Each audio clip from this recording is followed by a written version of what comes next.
Thanks, Eric. A statewide mask mandate was lifted 2 weeks ago, and many businesses began dropping the requirement for customers and workers to cover their faces. The CDC says vaccinated people don't need to wear a mask anymore, but if you've gone out, you've probably seen a mix out there. Maybe you've had an awkward exchange, wondering if people are judging you for your choice of wearing a mask or not. So this morning, we're going 360. Denver 7's BRADY joins us now. Nicole, we're supposed to be returning to normal. Some people think ditching masks is part of that. Yeah, well, you probably fall into one of three categories. Still wearing a mask in public, not wearing a mask at all, or maybe you're like me and you awkwardly walk into a store with one in your pocket, waiting to see what everyone else is doing first. So to help you navigate this confusing time, I talked to three experts: the state's chief medical officer, a professor of psychology at the University of Denver, and a marketing and communications expert at MSU Denver. First off, Dr. Eric France says you should trust that the vaccine is protecting you even without a mask. Your chances of getting it, of course, are much lower than before. And if you do get it, you tend to be able to control the amount of virus in your body because you're vaccinated, so you don't shed as much.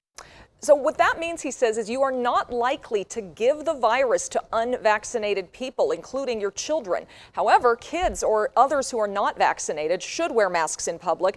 And while more than 50% of adults in our state are vaccinated, if you know for sure you're going to be around a lot of unvaccinated people, you should probably wear one. But then there's also a question about how we're perceived when we take off the mask. Does it seem like we no longer care about others?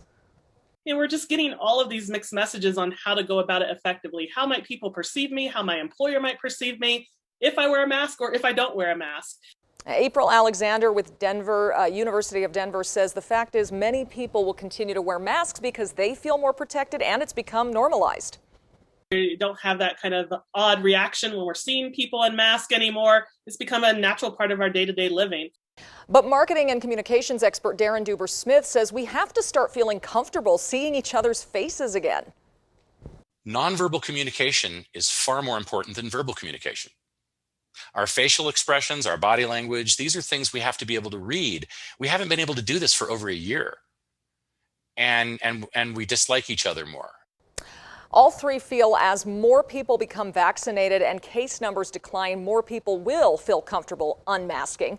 Dr. France did add, though, he hopes mask wearing will become more common during cold and flu seasons. He told me the last time he had a cold was February 22nd, 2020. So we want to hear from you. When will you feel safe and also just socially accepted dropping the mask? You can send us an email to 360@thedenverchannel.com.